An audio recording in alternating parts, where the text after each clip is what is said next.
Bismillahirrahmanirrahim. Lalu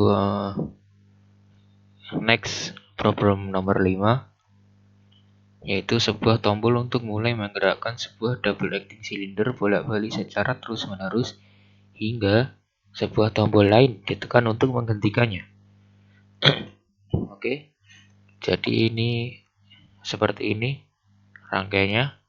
Ada kompresor memakai 3-way valve di sini. Ini juga 3-way valve, ini 3-way valve, ini 5-way valve, pakai 1-way flow control, pakai double acting cylinder. Ini double acting cylindernya diberi label A dan B di start dan ujungnya. Yang A diberikan di sini, yang B diberikan di sini. Kita mulai saja.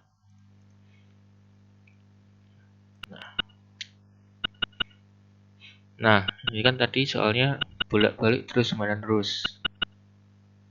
Saat tombol ini ditekan, maka angin akan mengalir di sini, ya kan?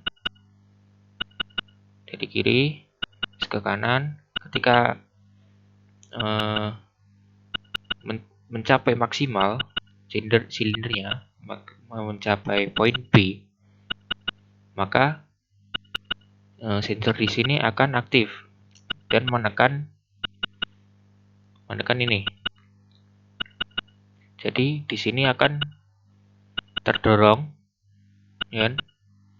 Yang ini terdorong ke kiri, lalu kompresor akan memberikan tekanan ke double acting cylinder bagian kanan. Dan ketika yang sensor A tidak berada pada tempatnya, yang di sini sensor di sini akan off sehingga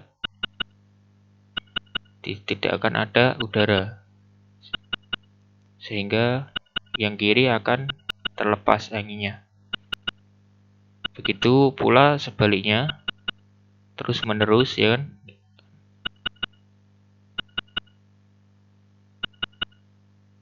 Nah, begitu.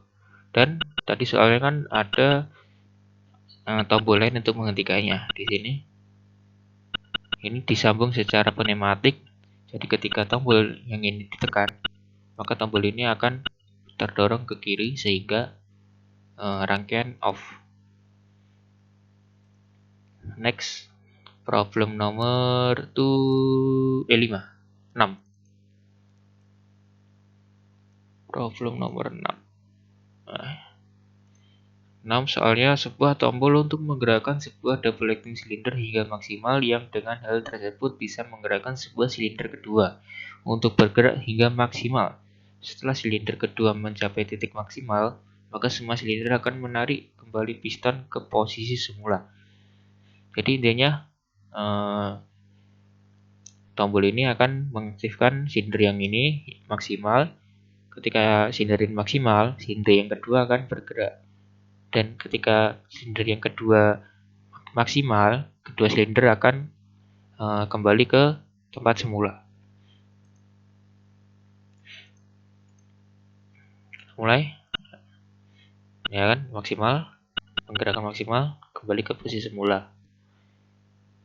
Ini karena ketika yang silinder maksimal diberi sensor B ini akan aktif, sehingga angin akan diteruskan ke sini, memberi tekanan ke silinder yang kedua. Ketika silinder yang kedua mencapai maksimal, A1 akan aktif sensornya, mengaktifkan sensor yang ini. Ketika valve yang ini aktif, ini disambung dengan pneumatik. Jadi ketika ini turun aktif, lalu memberi tekanan udara ke tombol yang ini, sehingga tombol yang ini bergerak ke kiri, sehingga mengakibatkan rangkaian off. Kita coba sekali lagi. Nah, kan? Begitu. Lalu next ke problem yang ketujuh, yaitu sebuah tombol untuk menggerakkan sebuah deflecting silinder hingga mencapai posisi maksimal selama 5 detik untuk kemudian posisi piston kembali ke posisi semula atau asal. Nah, ini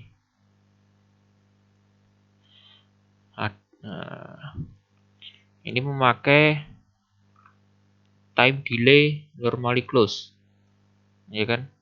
Time delay normally close, memakai 5-way valve, memakai double acting cylinder.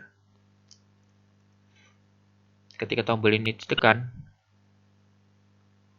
nah, memberikan tekanan udara ke silinder sehingga mencapai maksimal. Nah, ketika sudah mencapai maksimal, sensor A akan aktif memberi tekanan pada time delay tadi. Nah, karena ini pneumatik, maka tidak bisa secara spesifik memberi delay waktu. Ini hanya 20%. Jadi ketika ini termasuki angin, akan di-delay terlebih dahulu sebelum diteruskan anginnya ke bagian kanan, sehingga piston dapat kembali. Begitu.